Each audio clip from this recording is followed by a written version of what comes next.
pledge allegiance to the flag of the United States of America and to the republic for which it stands, one nation, under God, indivisible, with liberty and justice for all.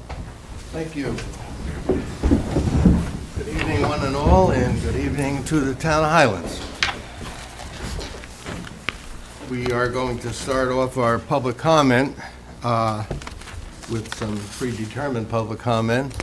Dr. Chaboy, Superintendent of Schools, and I think we have a few members of the Board of Education here would like to tell us about the up-and-coming school budget.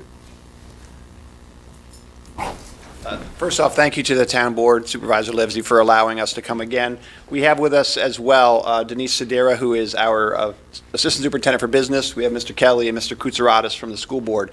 And it is my pleasure to again come. This is my third time coming before the town board since I've been on deck 2 years now, talk a little bit about the school budget.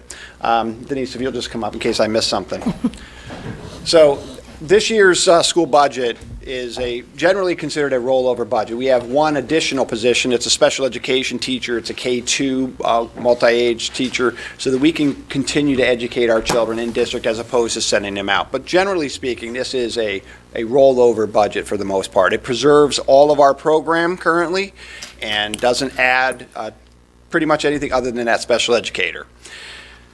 The increase in the budget is approximately $1.2 million, and we know that in this community, that is a lot of money.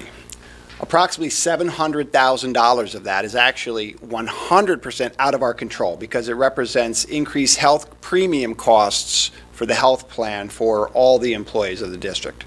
If you took that out of that budget-to-budget increase, which I wish we could, but we can't, our budget-to-budget increase would be about 1.75%, which is a very lean and reasonable in any good year. With that, it's approximately a 4.23% increase. So task Denise with sharpening the pencil to make sure that we could get our tax levy increase down to a reasonable number. And our tax levy that we are allowed to go to is approximately 4.2%. Yet what we did is we took additional state aid and brought that number down to 3.36% increase from last year to this year. You'll remember when I came here to this board last year, that number increase in the levy year to year was 3.34%. So it is on par with what it was last year, despite that very large increase in healthcare costs. Again, we continue to struggle, as most municipalities, as most school districts, with small amounts of aid accompanied by increased costs due to the Affordable Care Act, employee costs, benefit packages. Yet we've tried to continue to produce a stellar academic program. You know, we are 67th in the state as far as high schools on the niche list. There's about 1,000 schools, and we're 67th in the state on that. So we do produce some good results. Our schools, when I walked in here on May 1st of 2015, we were a focused district with a focused school. We are no longer a focused district. We have no focused schools. All of our schools are in good standing. And I do expect coming forward in the next month or so to hear some really good news about our academic program and many of the successes. And that's due to the taxpayers and our Board of Education and our community supporting all that we do. Since I've been on deck, we have been reaching out across the school gate to our community as much as possible, to engage with the community, to bring people into our schools and to send our schools out to the community. So you'll find us at the meetings with the center, you'll find us at the chamber, you'll find us at the Rotary, you'll find us coming here into the village board whenever it's needed, as well as whenever we think it's appropriate.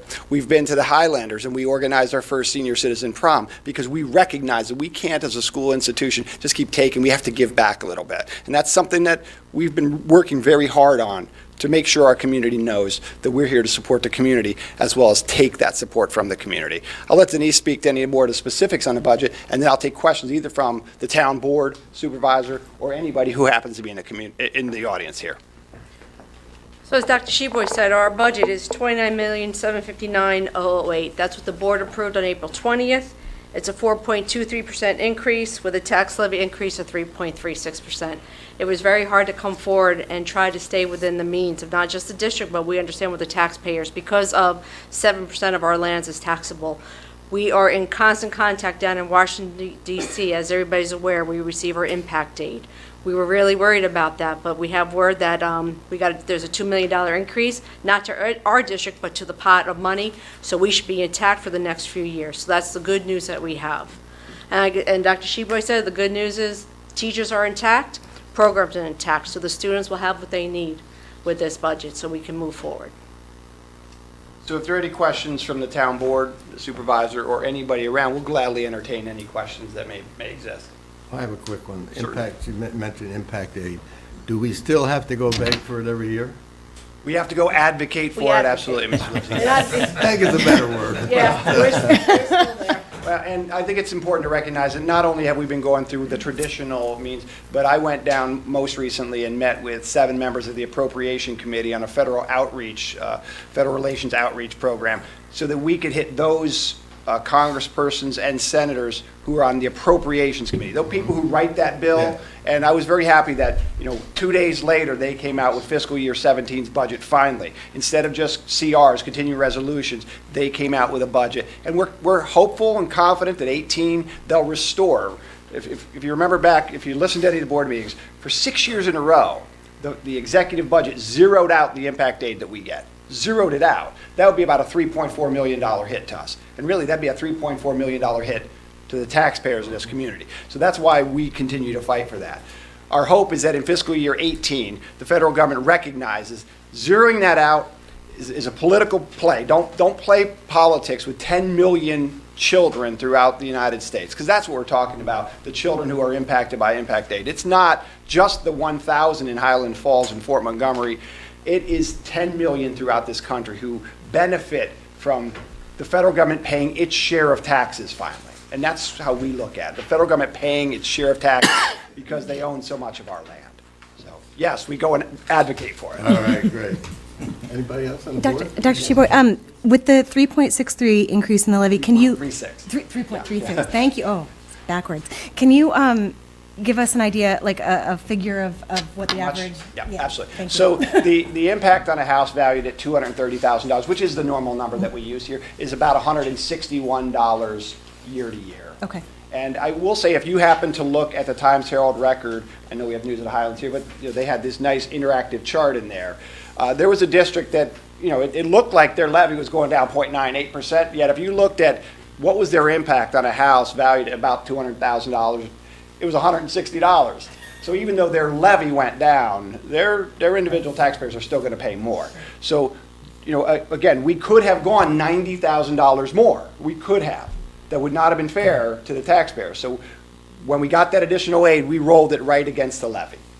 Thank you. I got a question. So is there a formula, so most of your budget, you talked about a large portion that goes towards the employees and the benefits. Yeah. So in terms of students, what is allocated? Is there such a formula that allocates money per student? Yeah, so we get foundation aid from the state government that's based on a per capita or per student rate. So that little bit of foundation aid, and we got very little additional foundation aid this year. And that's why, if you noticed in the aid packages that also were published in the record, some districts got 4 or 5% increase. We got about a 1% increase in state aid. But that's that formula. And that allocates per capita per child. So yes, it's a simple answer. When the state gives us money, it is based on a per student rate. So even textbook money, hardware money, computer money, those are also aids that you got to spend to get it, but it's based per child. A fixed dollar amount that's been there for 25 Yeah, they haven't even increased it. So, we might get $14.50 textbook aid per child, yet I couldn't buy any textbook. I mean, a high school age textbook's going to be about $120 per child if I needed to buy new high school textbooks. So. Okay, thanks. Board have anything more? I Anyone? do, but, go ahead, Kelly, you first. Did you say your tax levy increase allowed is 4.2%? It would be about 4.2. 4.2 is So it's 4.27. different than for the town, it's below 2%, Right, our Yes, tax it's cap- below the 2% tax cap is a name that is very wonderfully attractive in Albany, but it's formula driven, like most Right, things are out there. right, right. So our allowable tax levy increase is about 4.2%, but we only went to 3.36%. Right, right. Yeah. Mr. Edsel? Still a lot more than ours. Yes, it is. Right. It's just generally higher for schools. Yep. Okay. Well, there's a lot of different, you know, just like on the town, there's a lot of different factors that we have. We had, you know, we had debt fall off this year. And we had state aid that fell off this year. right. So those two pieces took the taxes, you know, the tax levy drove it up. Right. Okay. So next year, I really don't foresee it being much of an increase at all. So my big question was around, it's all health benefits, the 700,000? 70,000 health insurance. Yeah, premiums. And you kind of mentioned ACA, but does that really impact you guys, or? We do get charges on the back end from our insurance company Okay, for some people that, you know, with Cobras, and there is some charges. It's about $4,000 a year that we see, that I don't even understand it, and I've been doing this a really long time, but because of the ACA, we do get charged. And there's also compliance issues under ACA that we have to be cautious of. So we contract with a firm to make sure that we are. Sure, so right. Those That makes ACA sense. costs aren't just direct dollar costs, they're compliance you're issues. insuring as well, kids Absolutely. under 25 and Absolutely. things like that, Same so I take you at your word, and I believe it, that it's outside of your control, so whose control is it, you know? Well, I'm not getting mad at you guys, No, but, and you know, first off, so I who would do I say get that mad at? there are a besides- couple of school districts, we're part of a consortium of school districts that are buy into this health plan. It's the Orange Ulster School District's health plan. And the vast majority of our faculty members are covered, faculty and staff are covered by it. Those premiums are based on a risk benefit. So if you know, charges against the plan goes up, well, the plan becomes more expensive. It is really based on those lives in the plan and what those costs are. Last year was a terrible year. There was, you know, and again, we are in a big pot of schools. It's not just us. So there may have been people who had catastrophic illnesses that drove up those premium costs, or prescriptions. So we've been trying to work with the firm to try to have us all become more wise consumers of this. So if I know that I can go to Rite Aid and it's cheaper for the plan and it doesn't affect what it costs me, I'll go to Rite Aid to get my prescription as opposed to, you know, drugstore X or drugstore Y. It's really important for our community to recognize we also don't have the ability to opt out of that plan. Not only is it in a contract, but since we are so small, we cannot be self-funded. You know, a school district like Minnesink, which pulled out of it last year, and I think the other school district Middletown's looking this that's, year. that put out that it's going to pull out of it, they're large, so they can self-insure. But because we are so small, we cannot. We have to be in. You're the not consortium. allowed to. We're not Which allowed is to. small. That's By law, correct. by New York State law, we have to have over 500 lives. Right. And we only have about 190. So that by its own nature means that we can't go shop even if we wanted to.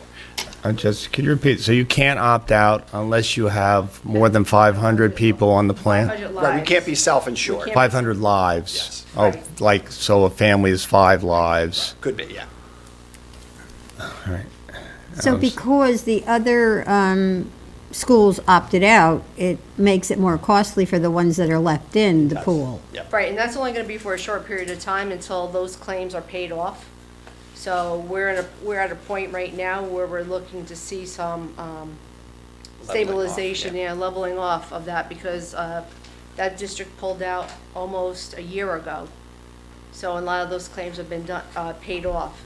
So we should see some leveling off at this point. And economies of scale, you know, dictate that generally the more people you have in it, the smoother your Cs should be. But it just hasn't bared out that way over the past couple of years. And I don't think that municipal or school district insurance plans are unique to that challenge. I mean, there has been increasing costs for health in this country that's been dramatic over the past few years. Part of that is driven by the fact that we are all living longer, and at the towards the end of one's life cycle, those are more expensive years, and we have, it just like most municipalities and school districts, we have retirees who are still on our plan, even though they might have Medicare, they're still on our plan for a secondary or plan, secondary. Yep. So those costs are still borne by the school district, even after somebody is no longer employed, retired, if That, they Right. so resigned and gone, that, so. just, and not to pick on the police or anything, but I know if you're a police officer, 20 years in full retirement and full medical, is that the same for a teacher, or? No, our employees do pay into their plan. Our teachers actually pay among the highest in the county. They pay 11.5% currently, which is among the highest. Our administrators pay much more than that. Your superintendent pays much more than that, shared sacrifice. But it is among the highest in the county that our teachers pay. And, obviously, But for- it's not 100% in retirement. no. Okay, They, so, they have to pay into it. Yeah, they pay what they were in Right. service paying. okay. So- Oh, so they pay that? Yeah. But, and to qualify for that benefit, how many years service and what age? or- Minimal 15, and they would have to be eligible for retirement under the retirement system. So that would be 55 or 62, depending on the years of service that they have in the system. Thank you. Anyone in the audience has any questions? Thank you very much. Thank you again Thank for you. having us. Look forward to seeing you more recent, or more soon than next year this time. So I don't like to come just for this. So. I have a question, I'm sorry. What are the school board meetings? They're Thursdays. Every So, Thursday? Pretty much every other Thursday. So usually the first Thursday of the month is a business meeting, and then they have a workshop or presentation. So for example, this Thursday, we'll be recognizing students who were involved in the arts, who received art awards. Next Thursday, we'll be recognizing our teachers who are retiring and our teachers who are having tenure conferred. But usually it's the first Thursday of the month is the business meeting, and then after that, it's usually a presentation meeting. The They're on their schedule is, website. yeah, the schedule's usually Yeah, it's posted on the like a year website. in advance, even, Yeah. on the website. Thank you. Patrick Kelly, school board. I just wanted to say if some of you haven't been in the buildings in a while, there have been many upgrades to the intermediate school. For example, everybody sees the park that was installed last year. There was some interior work done too. We did a new basketball court, new floor, lighting. I just want to say that, and we're onto a capital project currently at the high school, which involves the athletic fields and science rooms. So there's a lot going on to keep the buildings, in great shape and ready for the next class, and that'll impact also the community. We have a plan. If you've seen the tennis courts, they're kind of unplayable. So we have plans for a new tennis court construction as well as some athletic fields. So that will be a benefit to the community as well. And we're working hard with our architect firm to get the job done and to plan it well. And as well, we're open to the community to find out what insights they might have, what recommendations to the field. The board is keeping an open mind and interested in having input. Thank you. Thank you. Gus Katratis. One of the main reasons I ran for the board a couple of years ago was my property gets taxed a lot, and I just wanted to see where the money went. And since being on the board has been really, really fiscally responsible. And in terms of this budget, it's basically a rollover. And in terms of mandates from the state, you have to accept it. But I think the board did a wonderful job, including Denise and Superintendent Sheboy and the entire staff, the business staff, as well as the administrative staff at the schools. And it's a really tight budget. And in about a month, there's going to be a lot of exciting news coming around in regards to the various schools. and in regards to the capital program as well at the high school. I think a very important component of a community is how good the schools are. And we are trying our best to make these schools here the best in the county, if not the best in the state. And it's coming around to that. You'll see some important improvements and important announcements within the next month or so. So we're trying our best. We hope that the public will follow through. It's not much of an increase, and I think we're getting a very good product for the amount of money that we put into it. So that's my spiel. So thank you. Thank you, Gus. Thank you. With that, is there any other questions or comments? Hey, at our last meeting, a young gentleman who was sitting up front here, Anthony Palella, wanted to make a presentation at the last meeting. I explained to him that in order to do that, he would have to be put on the agenda, and so he came to me a few days later, asked to be put on the agenda to make a short presentation on some ideas that he has. That's the way to put it, Anthony. I told him, Anthony, I'll give you 5 minutes. So I even told him to practice. Go home, practice, stand in front of the mirror, practice 5 minutes with a stopwatch. So with that, I'm not sure what Anthony's going to bring to us, but Anthony, if you would stand up to the microphone there, introduce yourself, and go for it. All right. Hello, my name is Anthony Palella. I got a notebook. It's got all my notes in there.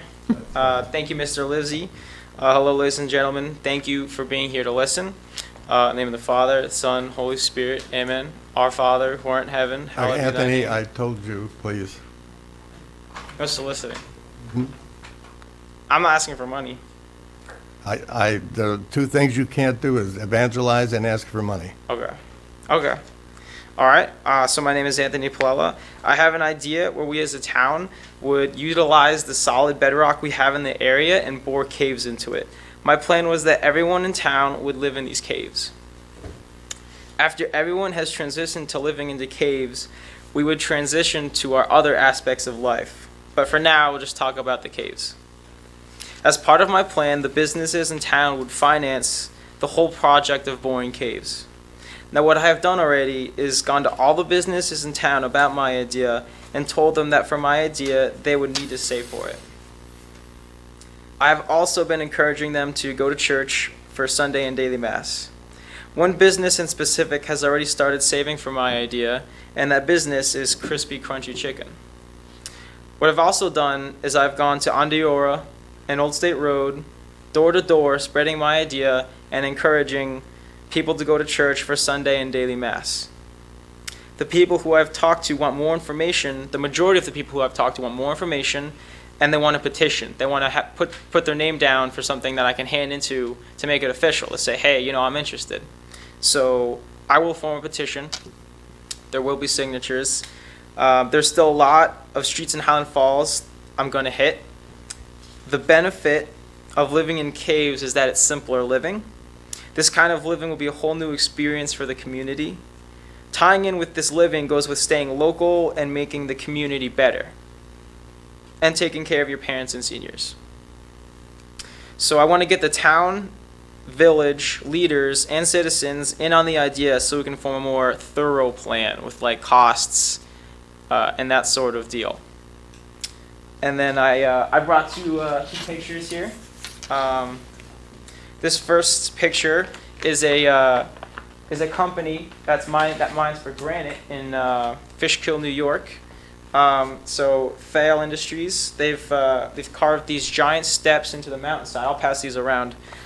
They've carved these giant steps into the mountainside, and so I was thinking along the lines of something similar. So along these steps, punch in caves in the face of the mountain, and then this was my kind of rough design of that, my idea. So that's it. If you have any questions for the remaining 5 minutes, I'm willing to take them. If you have any. Yeah, I got a question for you. I think, first of all, that was a good presentation. Thank you. So what made you come up with this idea? after I came back from college, I did a year at college. I wanted to take a year off. I decided it wasn't for me. I like staying local. I like the experience here better. And then I just, to be honest, I'll give it to you straight. I was watching this movie called The Miracle Maker, which is the story of Jesus, the claymation. And he said this one phrase, "You should live in the rock." And I started just thinking about that one phrase, and then I just got this idea. Okay, that's interesting, live in the rock. And then I told my dad about it. I said, hey, it'd be interesting. What if we lived in caves? And he said, that's an interesting idea. So then I started making it vocal. I started telling people about it.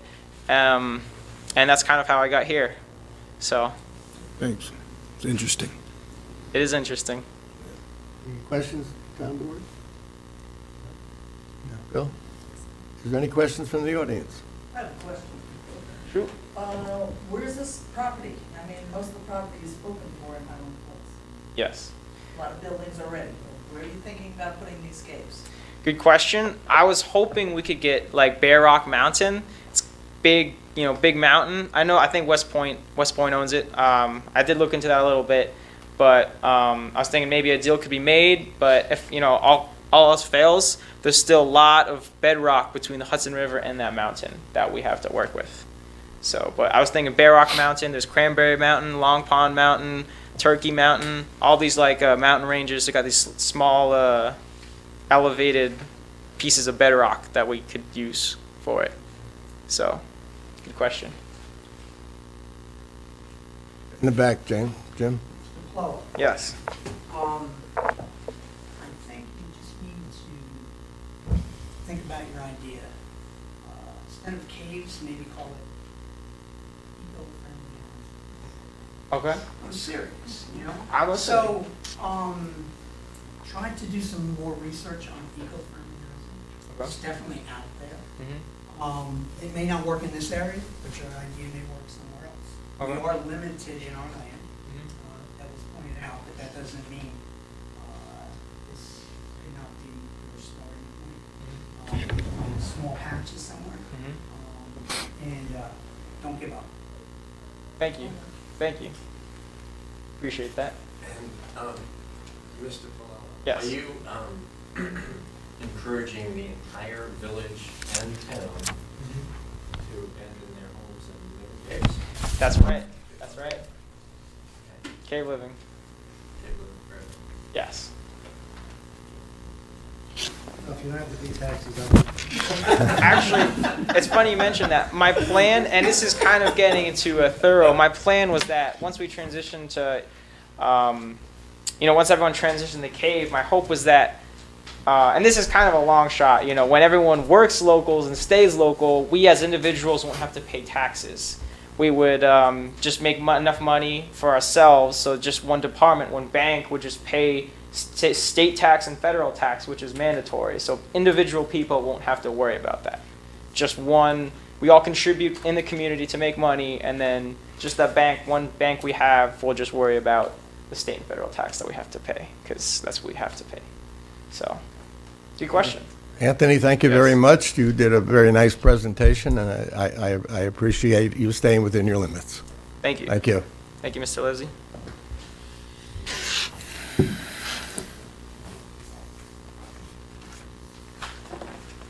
The minutes of the last meeting, April 24th. I need your approval. Anybody? Did you get a copy? Okay, that's what, I thought I forgot to bring my copy, but nobody seems to have a copy. Yeah, it's gonna, That's what I said. I don't think so. sorry. Okay. We'll do the next We'll do it next time. meeting. No big deal. That's fine. I thought I just forgot my copy. And I was going to try and slide by without anybody knowing that. I even wrote the date down. You're off the hook. Okay, all right. I have a number of letters, communications that I want to just bring up. I'm not going to read them all because this one's got about 20 pages. But the village, this is an interesting letter from the Village of Corbin Hill Condos Association. The board approved sending a plan to the PSC, Public Service Commission. Trouble is, the Public Service Commission doesn't have enough people on its board to have a quorum. So therefore, things are jammed up at the Public Service Commission. So this letter is from the condo association to the governor, saying, hey, Governor, you got to do something about this. If this is something that's not in the budget, you got to get it in the budget, but you got to get people on that commission or dissolve the commission, get rid of it. Because if there's not enough people on there, enough reason to have people on there, then you shouldn't have the commission. So it's a very straightforward, very good letter, and explaining why we need their permission so we can continue on with the project. Justin, anything else on that? No, that's an excellent recap of the issue. Verbally, the people still working at the commission have indicated it's an ideal project for the town to take over, but that's sort of the underlayer of the government process. Our the DEC inspected our wastewater facility. Their highest ranking is satisfactory. The entire facility was satisfactory, but they do have, on the last sentence, it is strongly recommended to install a belt press instead of drying beds. So we're in that direction. We are doing that. So we're following their lead, if you will, but we were going to do that anyway before they told us. I attended a couple-hour meeting at West Point, the Community Relations Committee. Deputy Chief was there.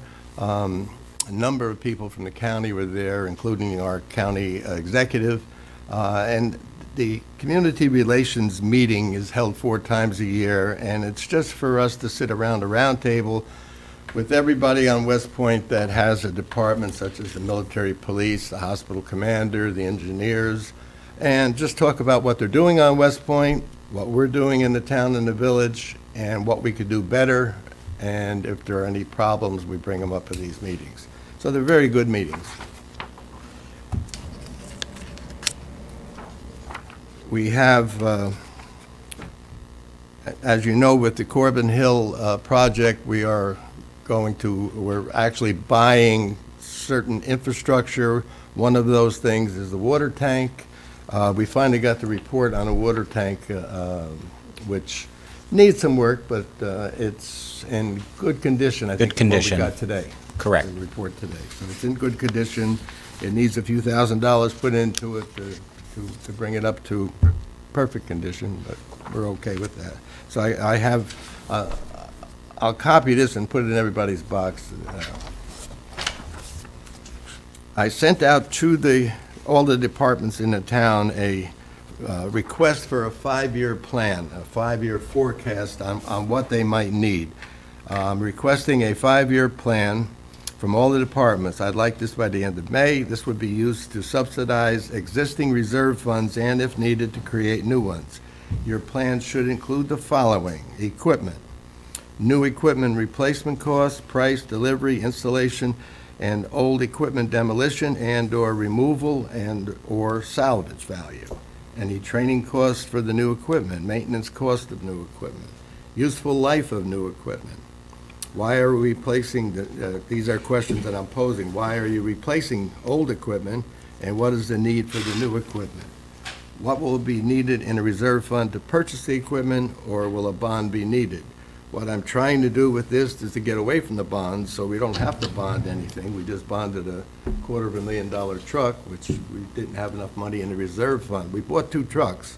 One truck, we had plenty of money in the reserve fund to buy it. The other one, we had to bond. So I made this statement at the last meeting. I think every once in a while I say the same thing. This 2% cap is driving us to the bonding merchants, where if we can't put it in our reserve funds, and we seem to cut our reserve funds before we cut an active department.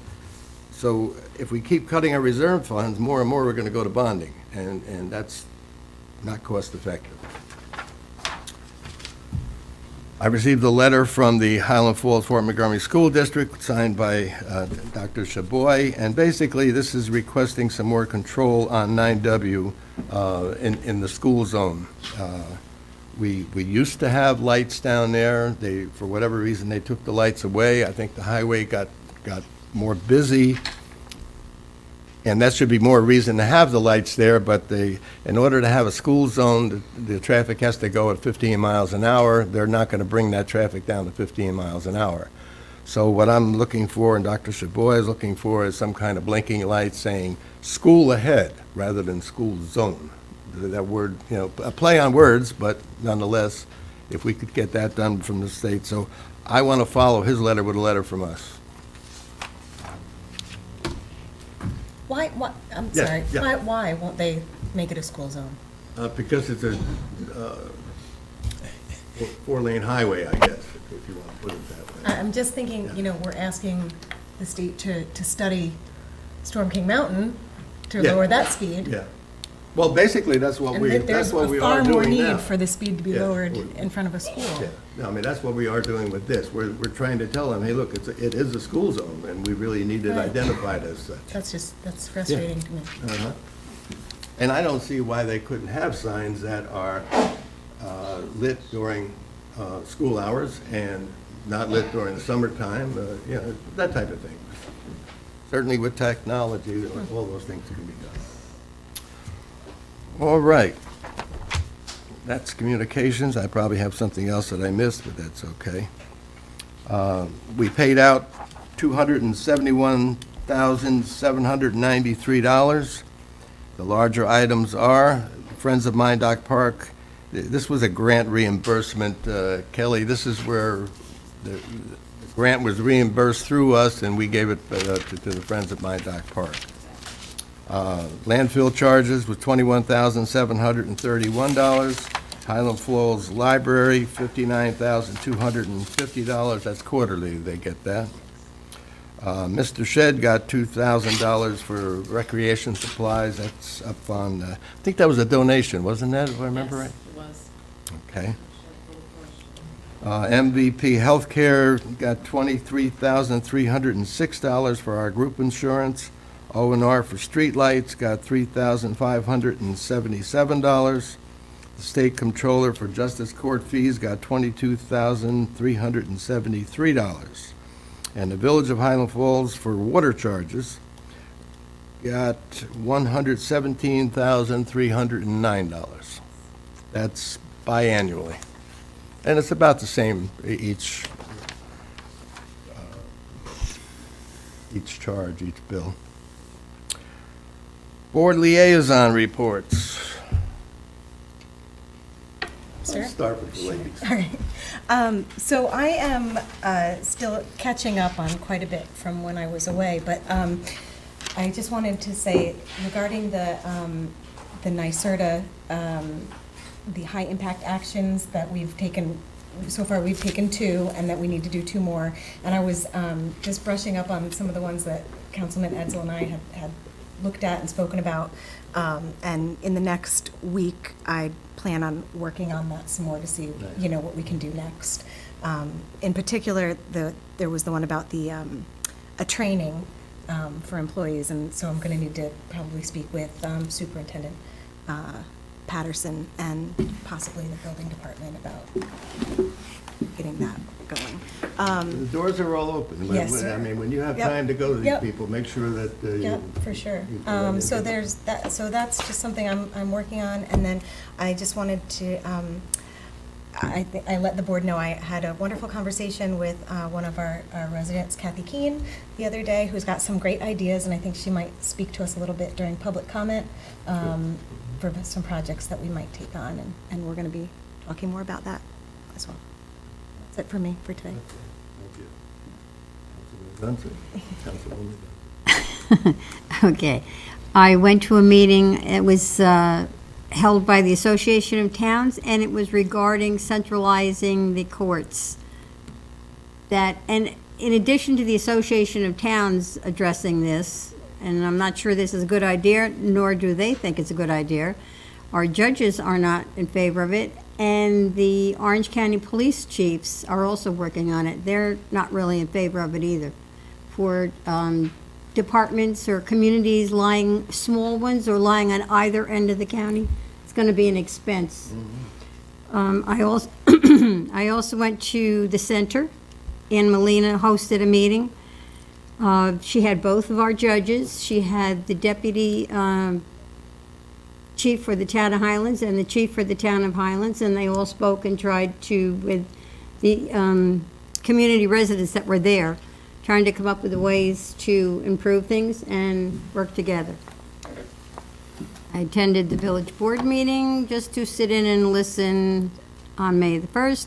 And on May the 3rd, we had an emergency management committee meeting, at which our deputy chief was also present.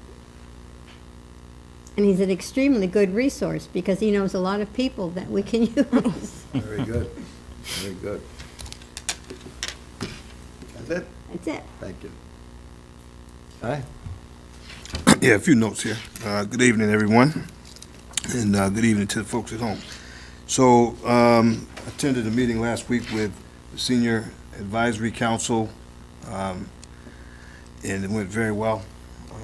One of the things that was impressive to me is the fact that they had a class take place, because it was during that monthly luncheon, and they had a low-impact exercise class take place that was available to the seniors prior to the lunch taking place.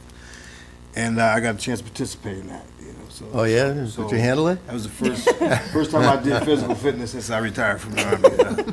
But they took it easy on me, so that was a good thing. But I really enjoyed it, to be honest with you. Look forward to going back next month. So I would encourage people who want to get out and do some exercise to go over to, what's the name of that church again? Holy Innocents. Holy Innocents. Lunch once a month, and then prior to the lunch, they do a low-impact exercise, sort of like Tai Chi. If you know martial arts, it's a lot of movements with your arms, no real jumping up and down or anything like that, but a lot of stretching movements and things of that nature. Additionally, there is coming up on May 15th, the Orange County Senior Awards Ceremony.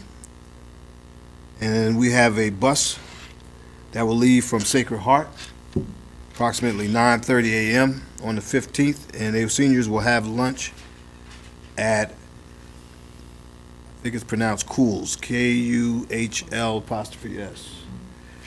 So that's available. There also is on June the 20th, the installation dinner for the Highlanders at Park Restaurant. There's a cost of $23. They are extending the invitation to all seniors in the town of Highlands. You can RSVP with Dr. Matthews at the town hall. All seniors are encouraged to attend.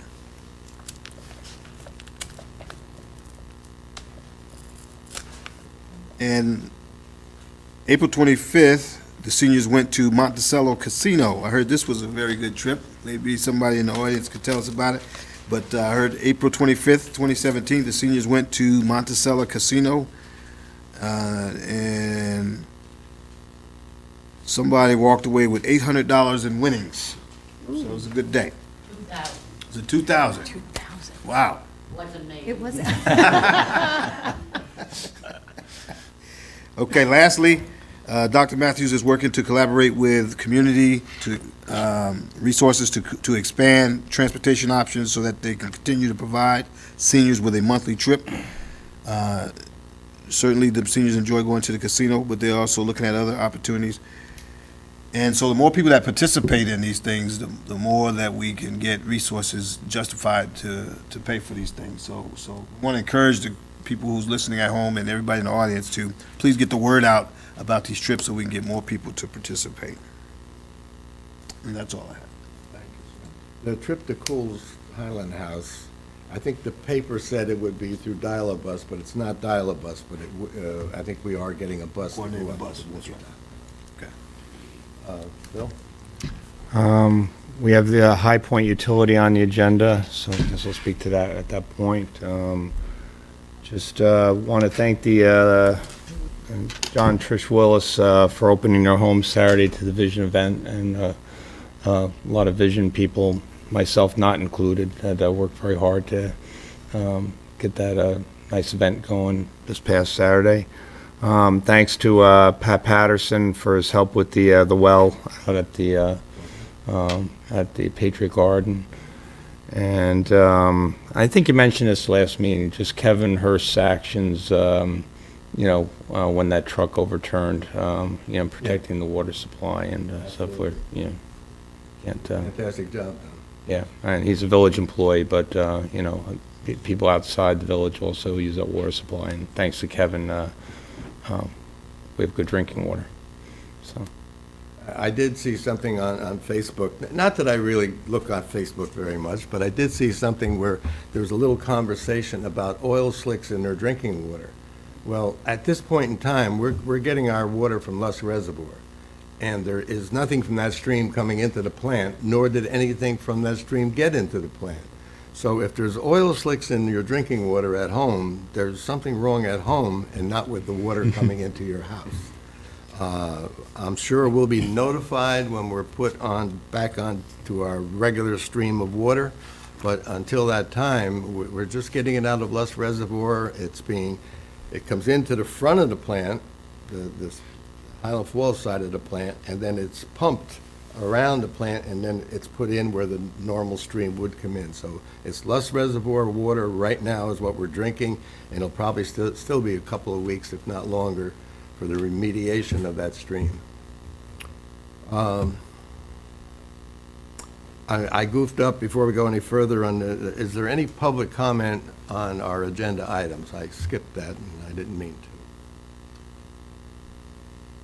to. No? Okay, so then we can move on.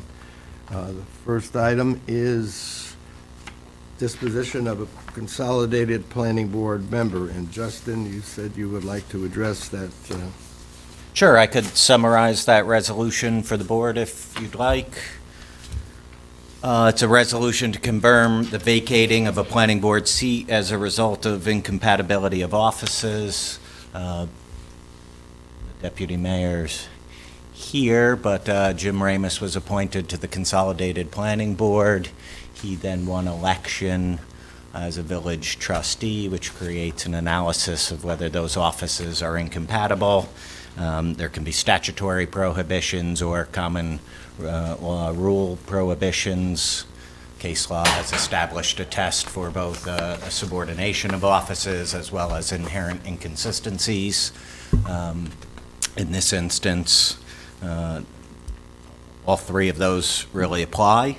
There's several inconsistencies. There's certain supervisory functions. When there is an incompatible office, under the common rule law, it's automatic upon the taking of the second office, that the seat is vacated of the previous office. Under statutory prohibitions, it can either be in running for office, or again, once you take the seat of the second office, it vacates the first. So the resolution before you confirms the vacating of the office of Consolidated Planning Board member Jim Ramus as a result of incompatibility of office in accordance with both the common rule and statutory laws of the state of New York. So that's the resolution before you. Okay, that was a summary of the resolution, and now therefore be it resolved that the town board, Town of Highlands, does hereby confirm the vacating of the office of Consolidated Planning Board member for Jim Ramus as a result of incompatibility of office in accordance with the common rule and statutory laws. Be it further resolved that the supervisor and officers of the town hereby authorized and empowered to make, execute, deliver, and cause to be made, executed, and delivered in his name on behalf of the town all such certificates, agreements, documents, and papers as may be necessary to effectuate and carry out the contents of the foregoing resolution. Be it further resolved that the aforesaid resolution shall take place immediately. Do I have a motion to move the resolution? I'll make that motion. Second. Second. Any other questions on the resolution? Roll call, please. Councilmember Hudson? Aye. Councilmember King? Aye. Councilmember Gonza? Aye. Councilmember Holton? Aye. Supervisor Lindsay? Nay.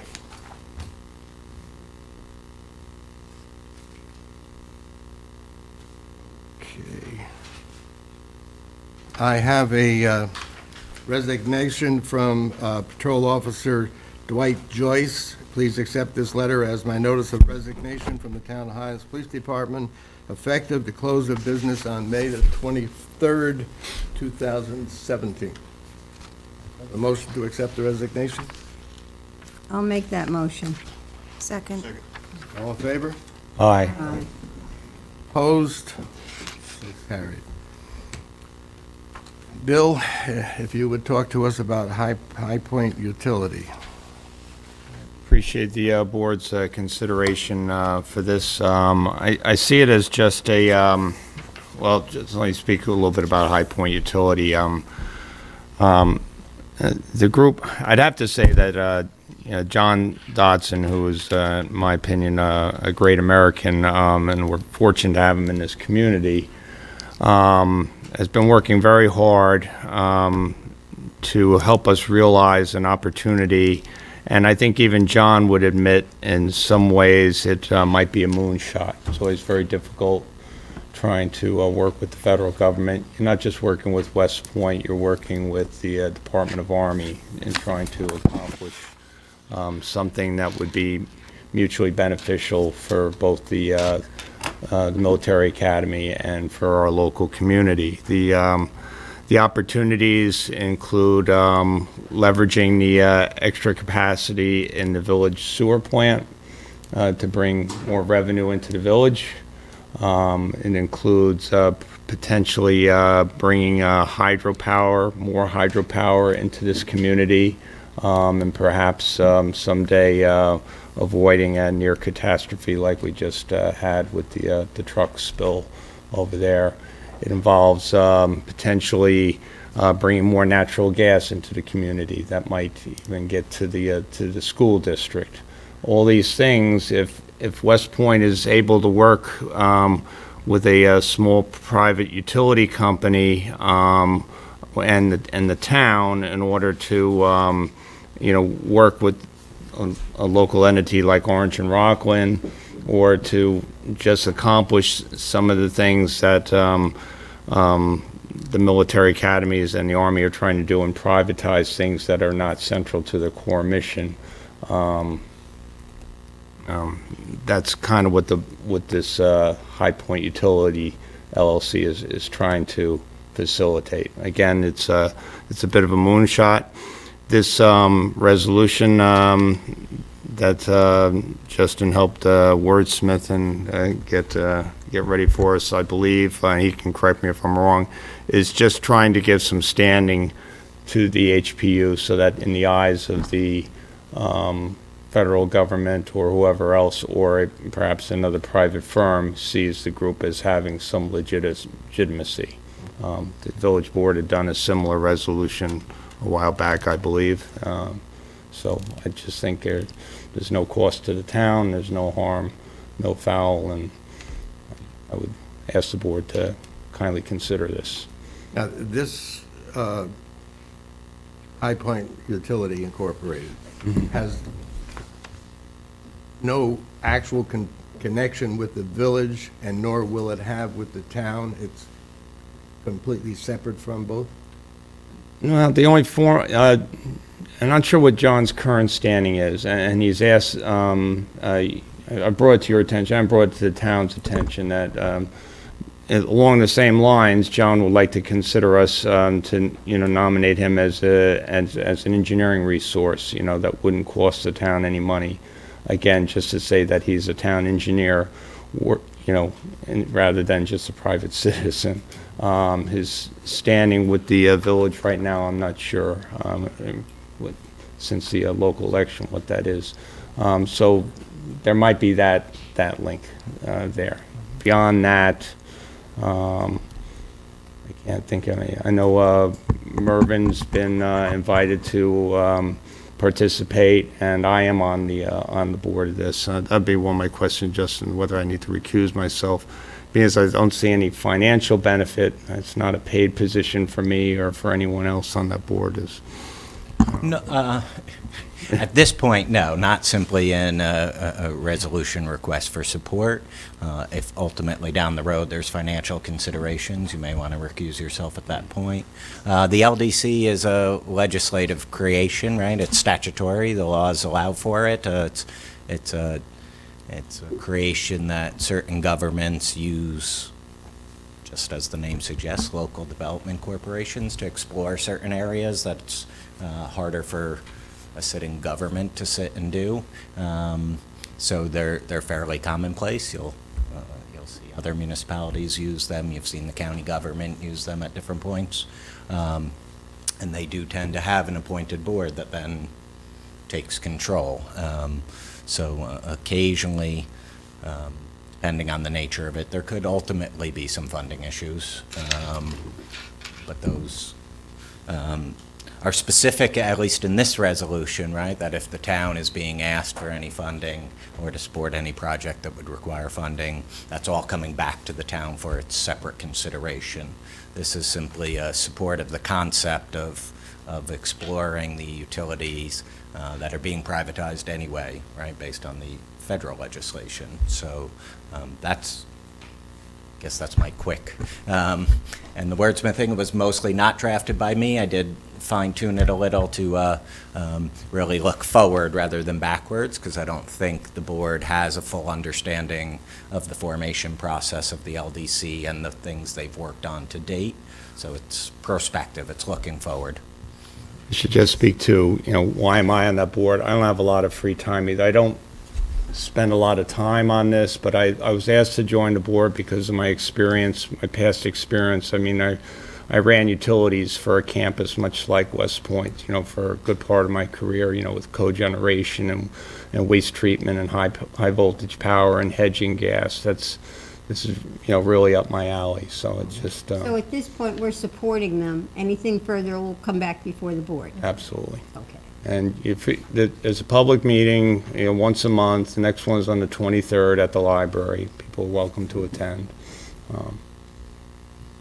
Okay, rather than going over what Justin explained, I'll just read the last paragraph. Be it further resolved that the HPU is authorized to include the town of Highlands in its official area of nonprofit beneficiary, with the understanding that no projects or undertakings will be considered that require fiscal support from the town unless specifically presented, authorized, and approved in advance by the town board, Town of Highlands.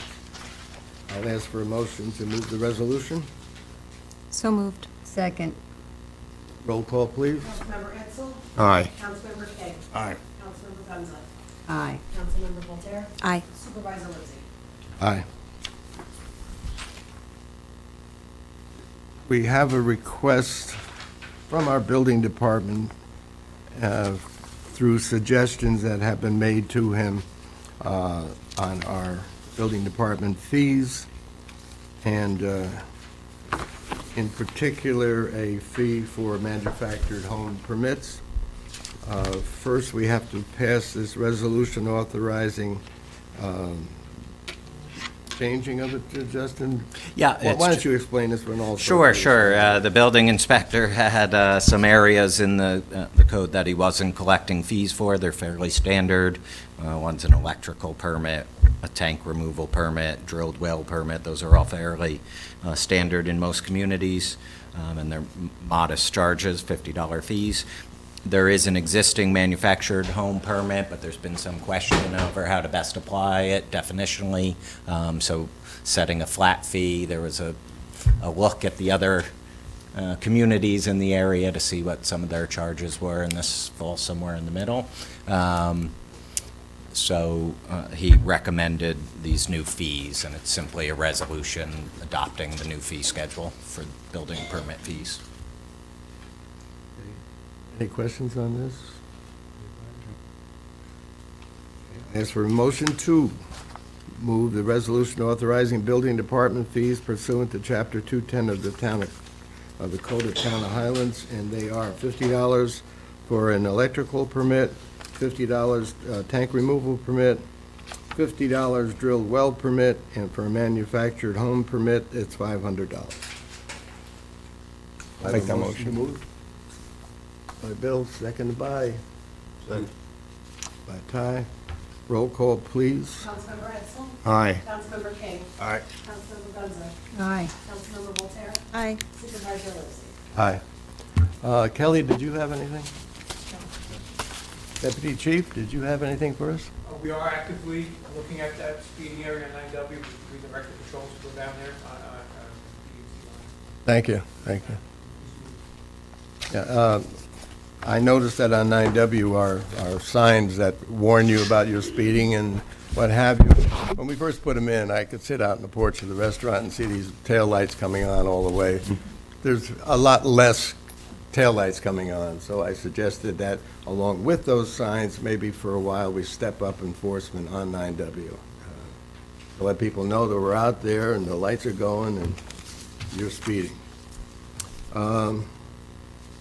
Board have anything else? Will we do public comment? Just deputy, you know, I said that to Chief Quinn a couple of years ago, and there's no place I'd rather see one of our cars parked at any, you know, during school hours than right where they're sitting there, you know, for a lot of reasons. So I appreciate that. I wouldn't think anything less of a cop sitting there, you know, waiting for a call. Public comment. Anybody on anything?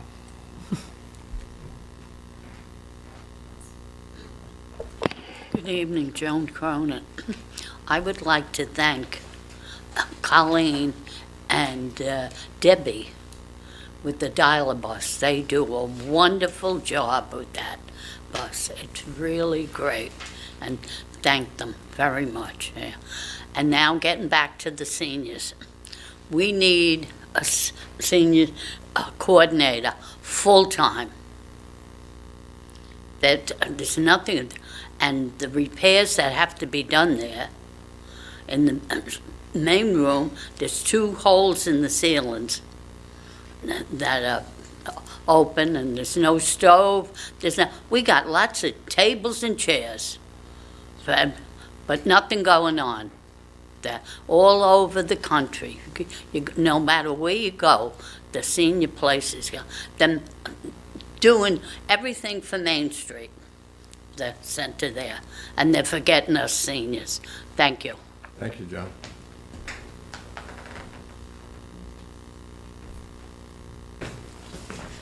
Good evening, Mr. Supervisor, council members.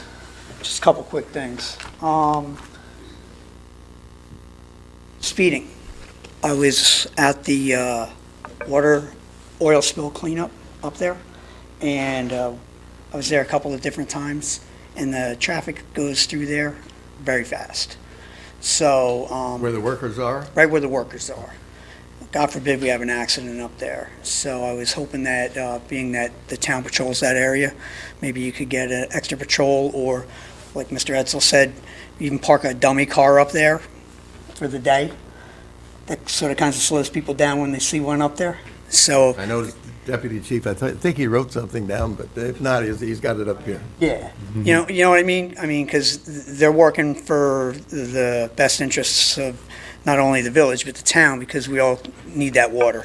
And when they're afraid to, work up there along the side of the road, it slows down their progress. So if you, anything we can do to help them out, it'd be greatly appreciated. I would caution the board about the High Point utility. The federal government, the FERC, has chimed in on that. So you might want to look into what the Federal Energy Regulatory Commission has sent out. And I believe the mailing address for that is still 303 Main Street. So as far as the High Point Utility Company. Okay. So that's Village Hall. So I don't know who the board is. Yeah. Maybe you could get your own mailing. Yeah, address, I'll bring that up with the board at the next meeting. But that's the mailing address per the website. And the information you're talking about, if you could get either a website or something like that to Councilman Edsel, it would be helpful. Okay. Well, I just heard about it today when I got here. So. Okay. There are some active communications with FERC right now regarding hydro, if that's what you're referring to, or. It's not a concern, it's, working really, trying to expand the permits, so, They were trying to transfer the permits. correct. Do you know how much they pay in taxes now on the plant? I do not. So I guess maybe I could get that from the county?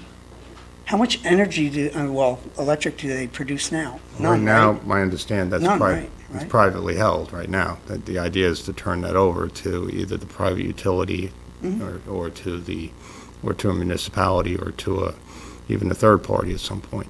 Yeah, so, but before we would buy it, we should probably know how much energy is produced or has the potential to be produced, because I believe the plant's down since the last big storm that we had that washed everything out.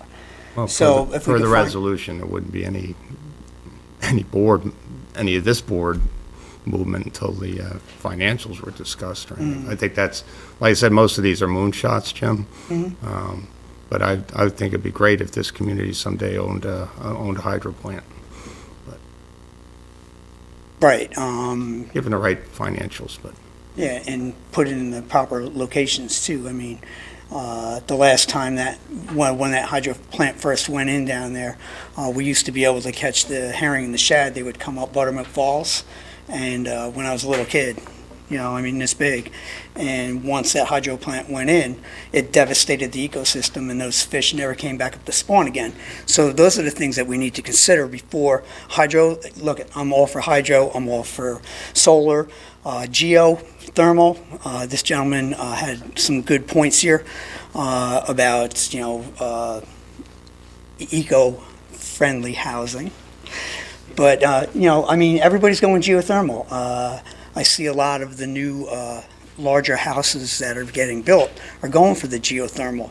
So it's really not a shot to the moon. We just have to do it proper. So speaking on the resolution you made about the planning board member, myself, I was just wondering who the charging authority is.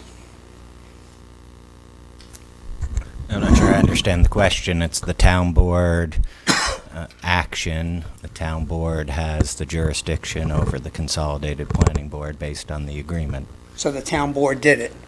The town Right. board just voted Correct. to confirm the vacating of the seat. That's correct. And the basis for the termination was? Incompatibility of offices. So there's no statutory prohibition restricting a town board from appointing a member of the village board to a consolidated planning board per the NICOM's opinion, which we got, and I have a timeline here, that I asked for back in December. So we got, and Mr. Livesey got it from Lori Mithen DeMasi. I hope I didn't butcher her name too bad, on January 5th, and I'll read it. This email is to follow up our conversation regarding whether or not town may appoint a village trustee to serve on a joint town-village planning board. The Attorney General has opined that it is against public policy for a governing body or public board to appoint one of its own members to a public office. That was Wood versus the town of Whitehall. There's 3 case laws here, and I have those also. So the Attorney General's office also recognized 2 exceptions to this general prohibition. The Whitehall Doctrine would not prohibit a member of an appointing board from serving in an office appointed by said board where there is express statutory authority for the appointment. And that was the Whitehall Doctrine. Although I could not find a specific statutory provision regarding the authority of appointing authority to appoint one of its own to a joint town-village planning board, I did find an opinion from the Attorney General's office regarding a shared water board wherein the Attorney General opined that the appointing authorities could appoint one of their own members to serve on a joint board. Therefore, pursuant to the terms of the intermunicipal agreement, the town board should be able to appoint a village trustee to serve as a town appointee to a joint town-village board. This is from the Association of Towns Council. I'm aware. And- The supervisor showed me the email correspondence. Correct. So that was one thing. There's also, You see that the board reviewed that with the information they sent you and disagree. they had an opinion. Did they also review Adamkowski's decision? Not to my knowledge, but Why not? you're free to bring all this information to them. It's why we wrote you. So we can have the discussions you feel are necessary, but there's plenty of case law on incompatibility of office, and this dual office holding fits into that That would be, doctrine. that would be for a, Why do you think, Jim, that they don't allow a village trustee to be on a village planning board? those are apples and oranges. It's the same as a, They're apples and apples. You're going to hear cases on village pieces of property. In fact, in any given year, at least half of the cases would be those exact facts, which is statutorily prohibited. but the village board does not decide any planning board matters, and we have no authority to either approve or disapprove. I understand, and there are With issues that conditions. come before boards that do go before you are finalizing a case now where there's a developer's agreement that goes before the village board. There are many that would come before the town board. There are easement issues, there are water issues, Commissioner of Water for the... And the consolidated, So there are several inconsistencies, right? There are supervisory functions, right? And that's how the basis of their decision. I'd extend it to the fact that, but for that word, I think it's statutorily prohibited, but this board acted, you're within your rights to challenge that, but do you think they're gonna change their mind? They just reviewed the issue. You can challenge it and present evidence, but you're not really doing that. the consolidated planning board would draft a developer's agreement, and that would be drafted by the attorney and the engineer. So as far as the village Actually has attorney, voting authority over those agreements, that's who signs those agreements. I've never signed one on behalf of the town. and you've done developers agreements with larger entities in the township? Not in this township under this planning board, I don't believe so, but I don't think I've signed any of the easements that have been requested. I'm not taking over as the attorney their legislative prerogative. So it sounds like they're questioning my integrity. No. Because I could recuse myself from at any point in time where there would be a conflict, Recusal correct? from, it can be sufficient in certain instances, and if you want to go into various other cases that you're failing to mention, it's not the Association of Towns, right? So everyone knows the Association of Towns is a valuable resource, right? And we call upon them periodically, and they'll offer their opinion, right? They don't make any determinations, right? They're in essence an association that lobbies for healthy legislation for municipalities, analyzes laws, takes positions. But they're not a judicial body. They have no authority, right? So if there were to be someone to render an opinion on the issue, one, I don't think the issue that went to the Association of Towns was terribly well formulated in the verbiage and described all the various aspects of what was going on, and one attorney offering her opinion on it. We did see it. The supervisor shared it with his entire board. He shared it with me. So the Attorney General, their office handles certain conflicts and compatibility issues. The state controller does the same in certain other areas. And again, they give opinions. The courts pay more respect to the opinions of the government when they're asked to do so. Certainly a judge could render an opinion, and a judge has in this area, and the judges in 1874 established what incompatibility of office was and the test for it, and it's been a doctrine in the state of New York since then. So they've evaluated the facts, they've made their decision. I don't know that we need to, Well, I'm surprised you didn't respond to us when we wrote. And if you want to, you have the ability to respond. I don't know that public comment where we're just speculating about one line and one opinion. Okay, so, We can do it properly and legally. thank you, Mr. Ryder. Can I just ask one more speculative question then? So, I believe that someone can only be removed from a planning board or an appointed position before their term is up for due cause and after an administrative hearing. Is that true?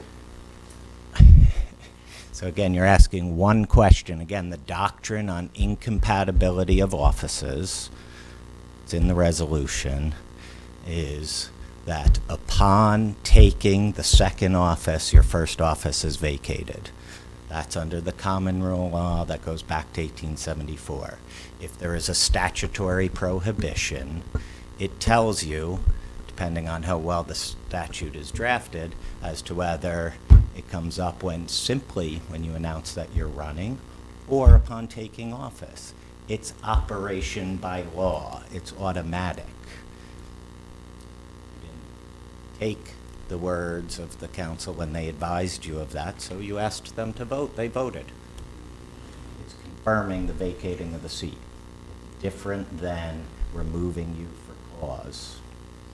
Jim, I think you have an avenue to go, and I think right now I won't say we're wasting time, but nothing is going to be accomplished right now. The board made their decision, voted on it, resolved on it, and from this point on, it's up to you to see if you can reverse that. No, I'm just sad that I spent 12-plus years as a planning board member, chairman, and another year plus on the town board.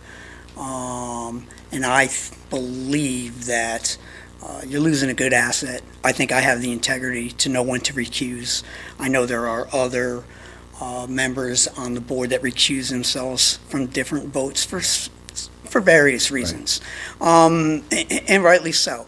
I just feel that I was being targeted for some strange reason. As far as any legal action, I just reviewed some of the legal bills that the village was hammered with the residents. I don't think it's fair to the residents. I would just hope that more civility in the future would be adhered to. That's all I got. Jay.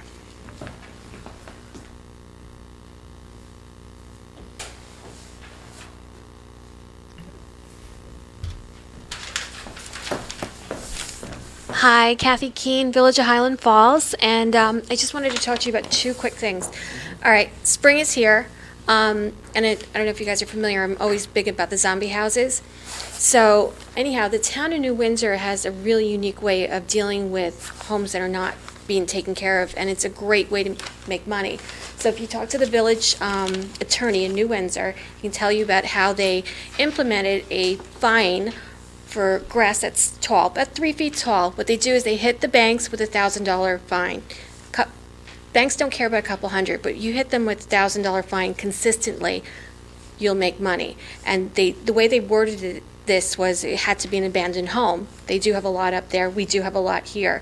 So if you hit them with a $1,000 fine for each property that's here, I believe technically we have maybe about 100. Probably 130 if we really look around. I don't know. But, Yeah, we do. And if you hit them with $1,000 each time, with that's a lot of revenue that will come into the town, and that would be a big boost. And that actually would send a message to the banks. We're still waiting on clarification because the governor was supposed to implement a $500 a day fine for zombie houses. There is language. But I don't think they have tried to, there's something that they're waiting to do. It was supposed to be default judgment. So there's like a little process that they're still trying to figure out. I don't know if Justin could look it up and see if we could. Sure, I can look further into it. We talked briefly about this while ago. A while ago Yeah. at this point, and and I haven't looked further, but the concern remains how much work the local officials have to do to get the judgment and what the cost impact is and what the drain on their resources is. But it's been now 6 months or a year in the making, and I could certainly take a look at it to see whether the processes have been smoothed out. Right, but in the meantime, the building inspector could go out there and start giving them fines, $1,000, that's pretty quick, and, and you guys will get paid, you levy it onto their taxes, and they always do pay those taxes. So, and that will send a message. You've got to separate the town and the village. Oh, yeah, no, I'm just saying we're all. Because, yeah. I mean, we can possibly pass something that would affect outside the village, but the village has got to do their own. Right, but we're all. Right. So. Is there any information on, out of the 100, how many are village and how many are town? From my, I believed, I haven't been out in a while, but I believe you guys had maybe between 40 and 50. It does change because banks do flip them fast. So, but at that time it was between 40 and 50. And it does fluctuate. So they are trying to get rid of some of those empty houses, but they're out there. A little hard for people to, spot them, but they're there. So, just like I said, I figured it would be great money making. And again, it sends a message to the banks, not to leave them empty, to negotiate with people when they fall behind. And, and it actually helps our property values. I live next door to 2 of them. So it's pretty awful, So, so if you guys can do that, then maybe, And then the second thing is I had sent some information via Facebook to you about the youth cadet program. North Rockland has a youth cadet program where they have students, high school students between 14 and 18. Once a week, they take them to the fire training center, so the police academy in Pomona. Basically, it's like a mentoring program. They teach them about police science and court system. They learn how to do forensics. I think lately they did a bomb, met with a bomb team, it's got great reviews. I sent you, I don't know if you had a chance to look at it, but it has great reviews. The program has been in effect for many years, and it really establishes a very positive relationship between the teenagers and the police. And as we know, we have to keep them busy, so. That's right in our new deputy chief's. Right, and I spoke to Dr. Sheboy about it. Dr. Sheboy was very excited. He said he was going to reach out to the youth council, but if you have a chance, just look at it. I sent it to you via. I didn't get it if you sent it to us. I'll send it. I have it too. Yeah, and it's. Actually, Chief Quinn spoke about youth court. Rockland has one. Yes, that's what. And the difficulty with that is we didn't have the funds to pursue it. But it is a very good idea, and he has spoken about it before, and maybe this budget year, he'll receive some funds to do it. Dr. Sheboy said he was going to do some searching, and he would get back with you, but he thinks that he might be able to get some money from the Orange Bureau, County yeah. Youth Bureau. And Chief Quinn is good about applying for grants with the Youth Bureau, too. Right. He's So maybe- gotten stuff from Maybe if them. you guys got some zombie money, we could take some of that zombie money and prop it up. But yeah, but I have some other ideas, but I would like to talk to you guys, maybe an executive session, or otherwise The we'd be here all executive night. session we can't pull up, but I'm sure Yeah. you and Adrian have talked, and Adrian loves to come up with ideas and present them to us. So Adrian would be a very good resource for you. Okay, sounds good, thank It you. sounds like Bye. Adrian, you're the liaison. Yeah, Kathy should be your liaison officially. Can I just say one thing? Yes, Chief. I just want to let you know, ma'am, that we are finalizing a trip with Ms. Molina's group. We are going to bring them to the Orange County establishment, the Police Chiefs Academy up in Stewart, and I've been in contact with the state police unit up there, so we're going to make a day out of it. We'll visit the police academy, we're also going to go over to the New York State Police Aviation and their SWAT team, and get a little understanding of how different operations are. And we are going to bring our cadre of drill instructors in to show them a little bit about what happens on a daily routine for police academy, and that's the reason for this meeting as well, so we'll finalize that. That's the summer enrichment program. If at I the can center. say, that is a result of the meeting that Ann Molina sponsored, the town police, the chief and the deputy chief were there, and our 2 judges. Very good. I knew that she was going to ask you, so I'm glad you 2 got together. Good. There's limited space in that program, so if people are interested, they need to contact the center to Yeah, to the get their center is- kids registered. for Everyone it. should support the center. Any other public comment? What ages are they referring to for the kids? Kathy, do you know, it's like 13 to 16? That age out from rec, Yeah. you know, too old for rec, but not old enough to work. I want to say 13 to 16. Yeah, 13 to 14. Anybody else? I think we need a short executive session to discuss the police union problem. But Problem's an overstatement, but yes, there's an a, issue we have with the contract and the police union. So do I have a motion to go into executive session? Second. All in favor? Aye. So carried. We may come out, if we come up with a decision, which is not going to affect anybody in here, if we come up with a decision, we may come out of the executive session just to make public the decision we come up with. certainly, and you can report back out in 2 weeks as well. Thank you all. Appreciate everybody being.